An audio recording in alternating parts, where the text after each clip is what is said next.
Istirahat dong. Assalamualaikum warahmatullahi wabarakatuh. Waalaikumsalam warahmatullahi wabarakatuh. Alhamdulillah. Alhamdulillahilladzi anzala sakinata fi qulubil mu'minin yazdadu imanan ma'a imanihim. Asyhadu an la ilaha illallah wa asyhadu anna Muhammadan abduhu wa rasuluh. Allahumma shalli ala Muhammad wa ala alihi wa ashabihi wa man tabi'ahum bi ihsan ila yaumil Faqala Allah ta'ala fil Qur'anil Karim wa ashabul qailin a'udzu billahi minasyaitonir rajim. Bismillahirrahmanirrahim.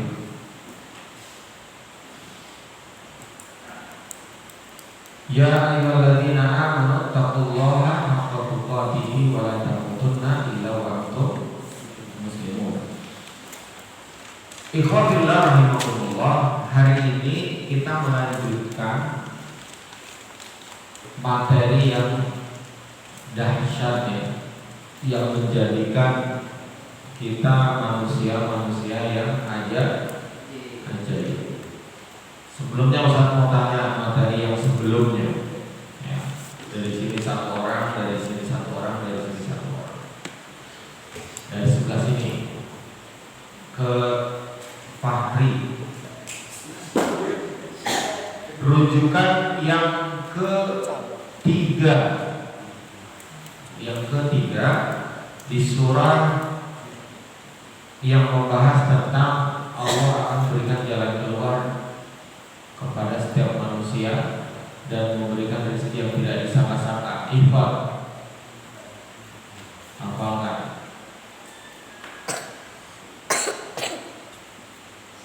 Kan suruh hafalin dalilnya semua. Baru 3.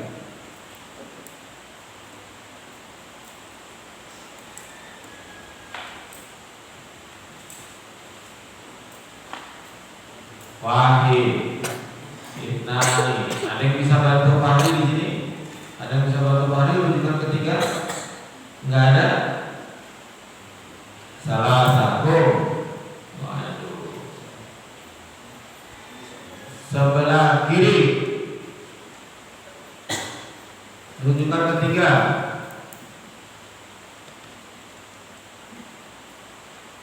Dalil yang menyatakan bahwa orang yang bertakwa akan diberikan jalan keluar dan diberikan rezeki yang tidak disangka-sangka. Karena takwa itu dalam setiap khutbah dikatakan kita harus bertakwa. Jangan kita mati dalam kondisi tidak bertakwa atau tidak muslim. 1, sebelah sini nggak ada yang bisa. Ya Allah, ya Allah. 2, Bagas, biasanya cerdas Bagas. 3,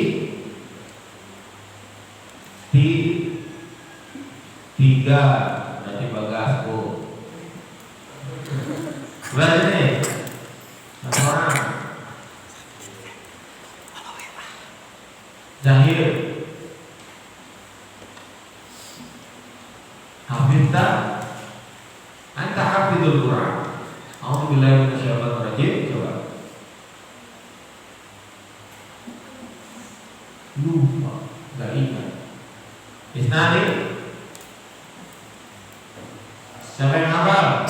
Rujukan ketiga. Ya.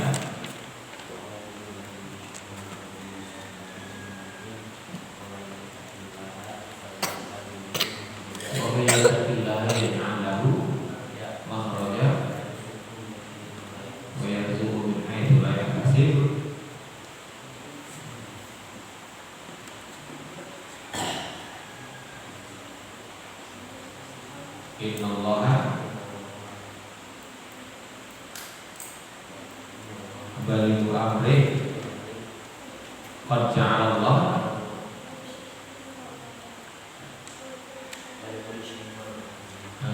apa? Coba Zahir ulang. Wa may yattaqillaha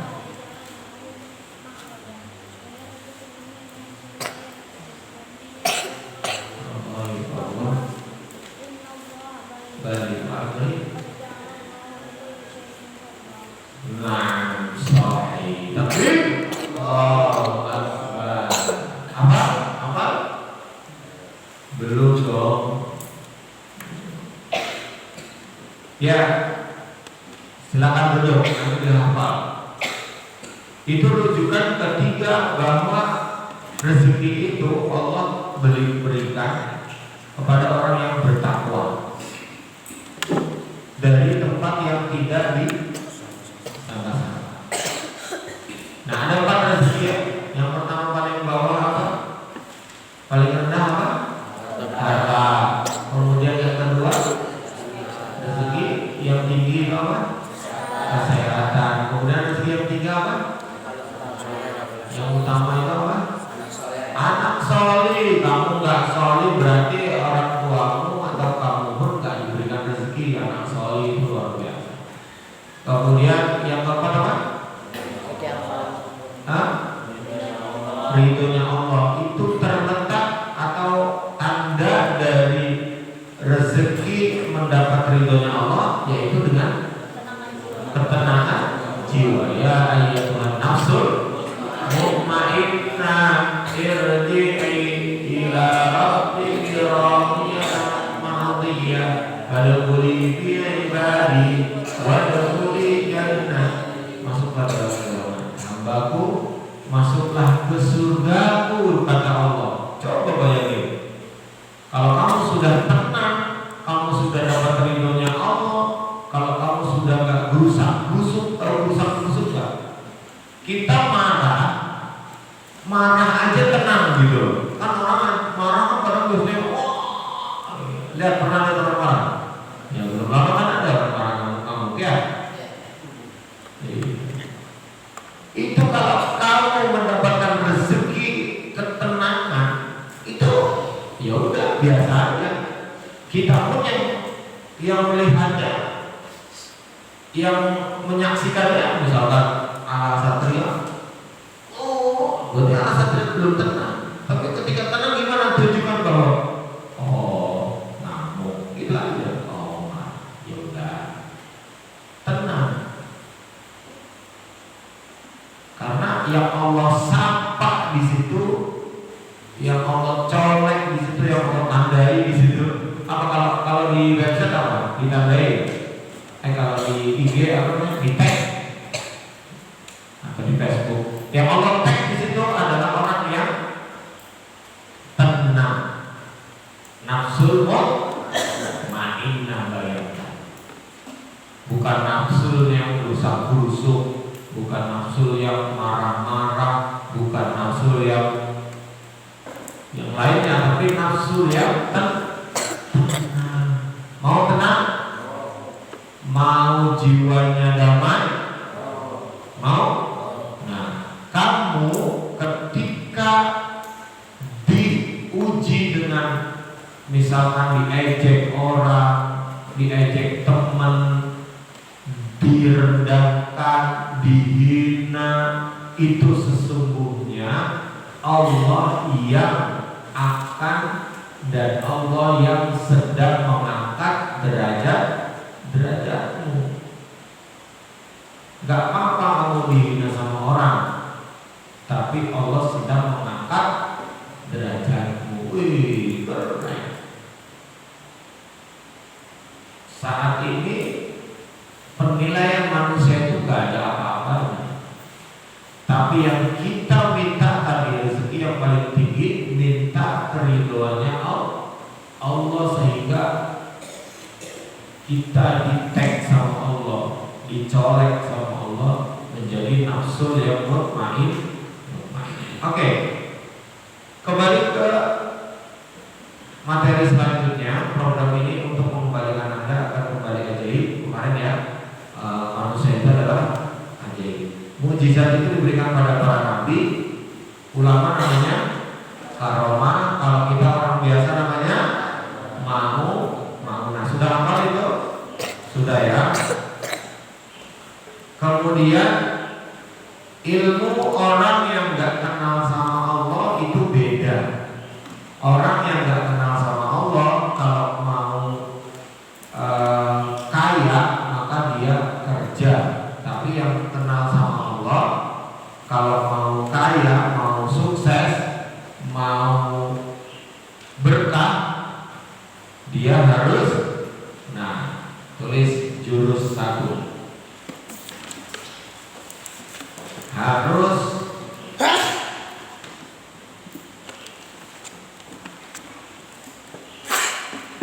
membuka perisai.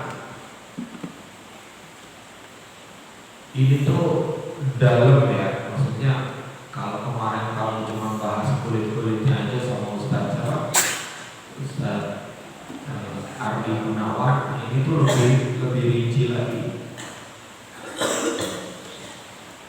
Jadi jurus 1 itu membuka perisai. Yang kata Ustaz Ardi gimana caranya? Saya coba semua duduk tegak.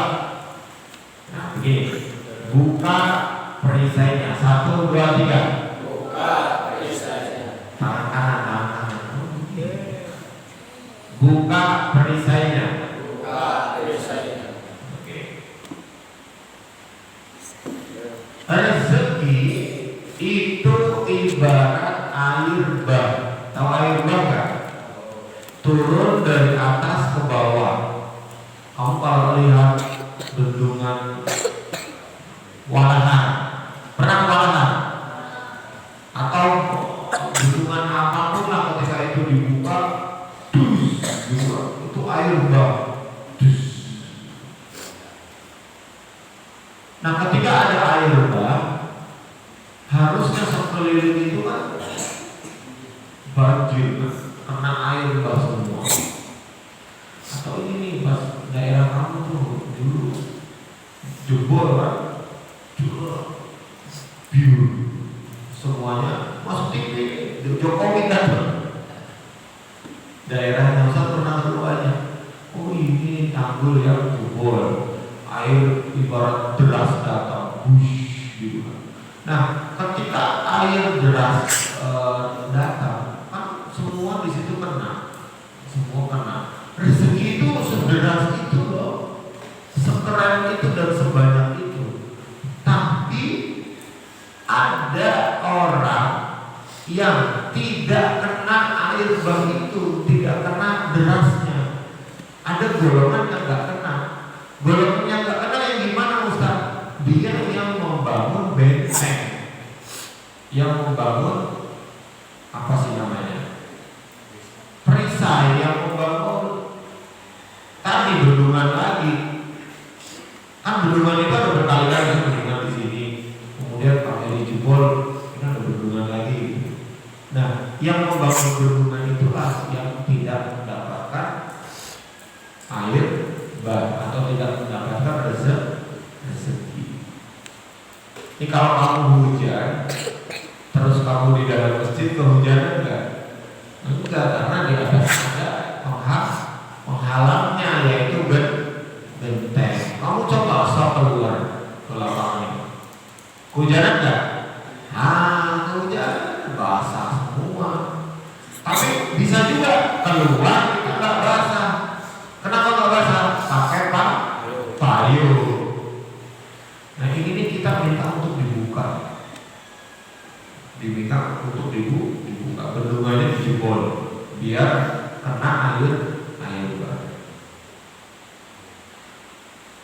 Turun dari atas ke bawah air bah itu, kita ada di bawah sudah pasti terkena airnya, tapi ada orang yang tidak mendapatkan air. Siapa mereka?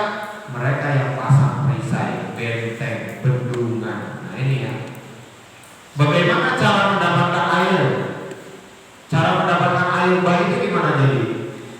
Nah, caranya buka saja bentengnya, buka saja bendungannya, buka saja perisainya.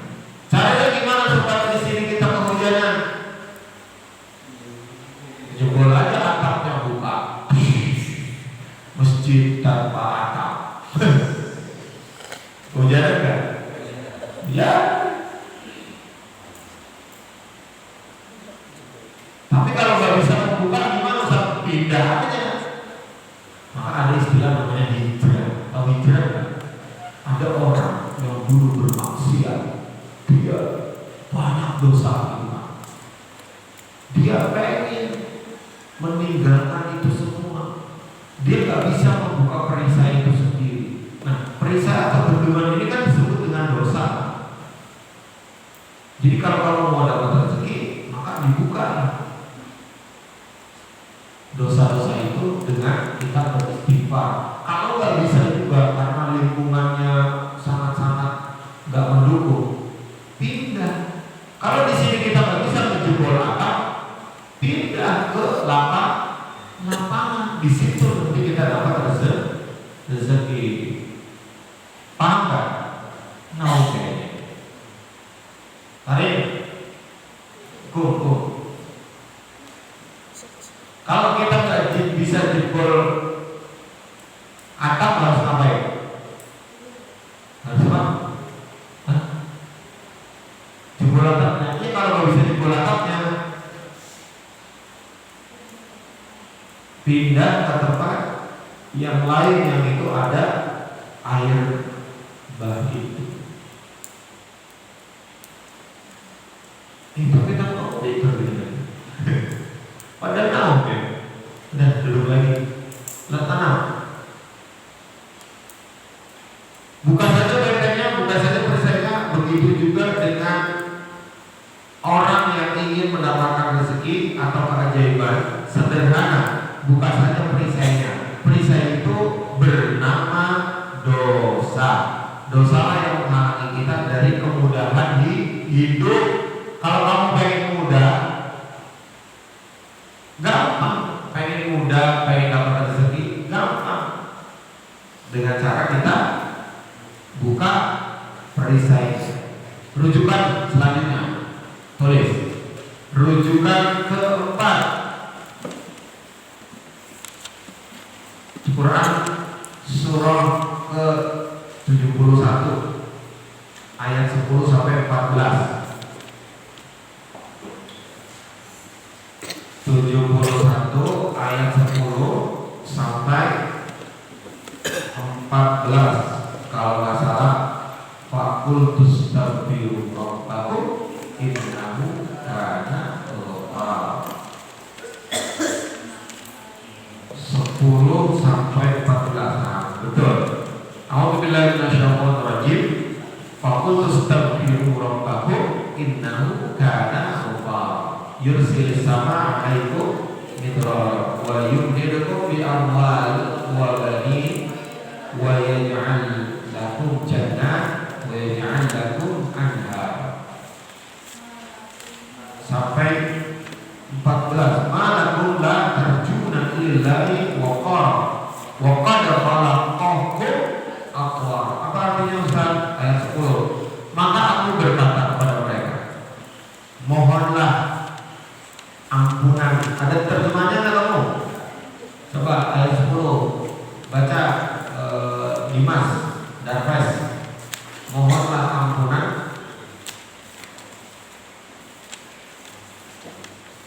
Langsung hafalin, langsung ditulis dalilnya.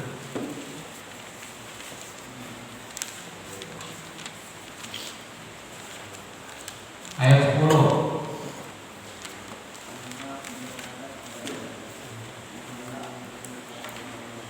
Sungguh Dia Maha Pengampun. Kevin 11.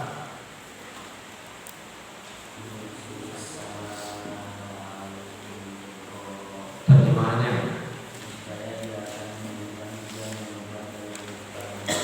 niscaya Dia akan menurunkan hujan yang lebat dari langit kepadamu. Nah, tadi diminta kita untuk mohon ampun. Mohon ampun sama siapa? Sama Allah. Berarti istighfar. Ini sambung ayatnya. Maka niscaya Allah akan turunkan hujan yang lebat. Ayat 12. Tarik.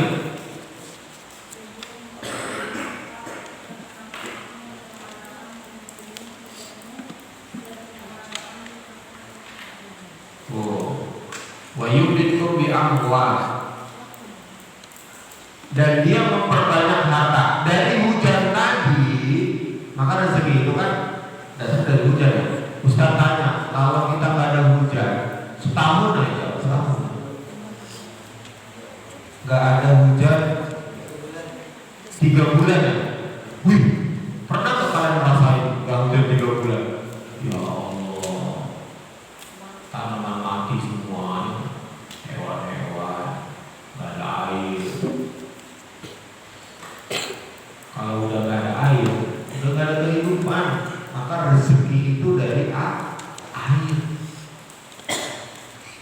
Dari air itu Allah perbanyak harta dan anak-anak kamu nih. Maka anak ini tadi ya rezeki paling utama. Di sini sebutkan anak loh. Kenapa nggak harta dan kesehatan? Enggak, harta dan anak. Berarti ini yang paling bawah dan yang paling utama. Dan mengadakan kebun-kebun untukmu dan mengadakan sungai-sungai untukmu. Jadi kebun-kebun dari hujan itu kan kebunnya jadi ada tumbuhannya. Setelah ada kebun ada buah-buahnya. Terus sungai-sungai. Kamu lihat deh sungai-sungai itu senang kan ada sungai. Karena itu yang mengaliri kebun-kebun, sawah-sawah gitu. Sawah hijau. Lihat sawah hijau enak gak? Wah, coba kalau sawah yang gersang gitu, notek-notek gitu. Maka ayat ini harus dihafal. Demi harta nih, minta ampun saja sama Allah akan diberikan hujan lebat. Ditambah harta, demi harta dan anak. Allah akan berikan semuanya jika syaratnya terpenuhi, yaitu minta ampun dan sudah diampuni. Coba syarat terpenuhinya mendapatkan rezeki, tulis. Udah 33. Mengenai lagi. Syarat terpenuhinya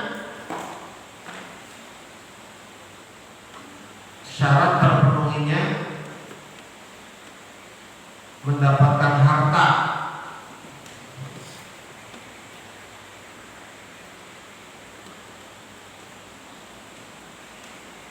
Jadi Allah akan berikan semuanya di sini.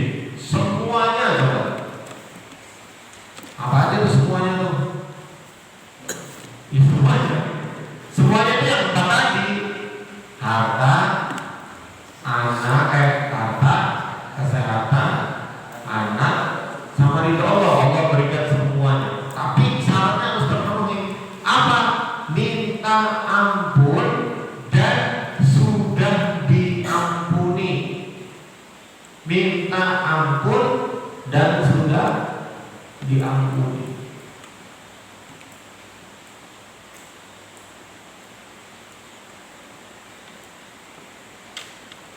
Kamu kalau melanggar di pondok misalkan, kan harusnya yang benar ya, merasa bersalah, minta maaf, minta ampun kan. Ini kemanusiaan, apalagi kalau kemanusiaan. Katakanlah siapa di sini yang pernah nizam, harusnya kan minta maaf, minta ampun. Setelah itu ya namanya manusia. Allah aja maha pengampun, masa manusia enggak ya?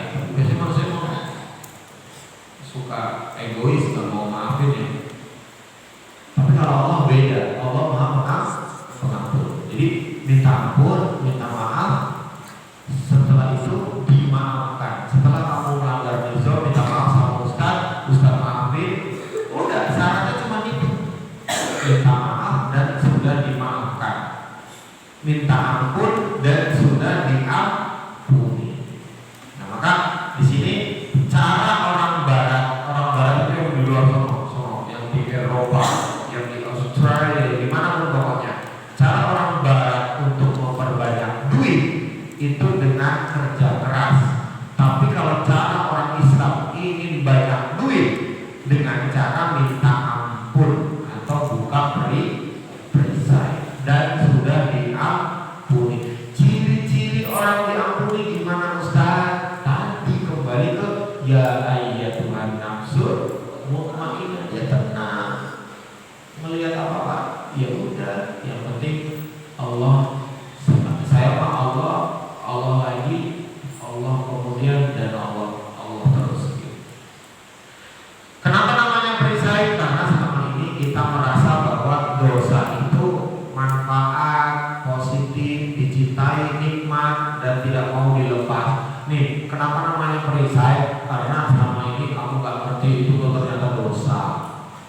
kalau Ustaz Oman sering bilang saum domiro, tanya hati kecilmu. Jadi kalau bedanya dosa dengan tidak dosa, ketika kamu melakukan sesuatu itu dosa, hati kamu bilang gini, jangan itu dosa, jangan. Cuma kamu merasa kayak ini tuh enak, ini tuh nyaman, ini tuh, nah itu dosa.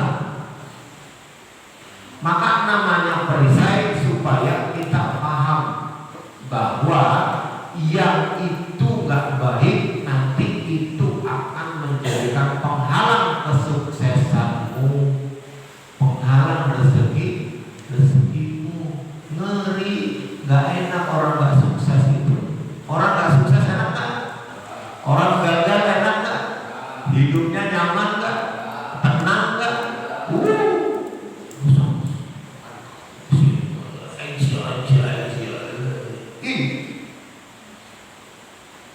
Itu di dunia, nanti di akhirat gimana? Wah, nonton film siksa kubur? Belum?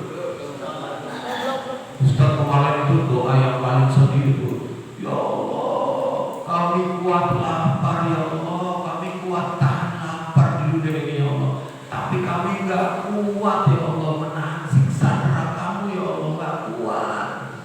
Ya, kita kuat lapar lah, biasa puasa, kalau nggak ada uang nggak usah nyolong gitu kan, puasa aja lah. Kami kuat nahan lapar, tapi ada yang kuat nahan siksa neraka? Peserta pelatihan sudah nangis semuanya sambil mereka membayangkan, iya ya nanti di neraka saya disiksa, orang tua saya disiksa, nggak kuat. Kalau cuma nahan lapar kita biasa, bisa nggak nahan lapar? Bisa. Itu ya. Semoga bermanfaat, dihafalkan dalilnya, nanti Ustadz minta setorannya. Dalil rujukan ke 4. Fakul tustaghfiru rabbakum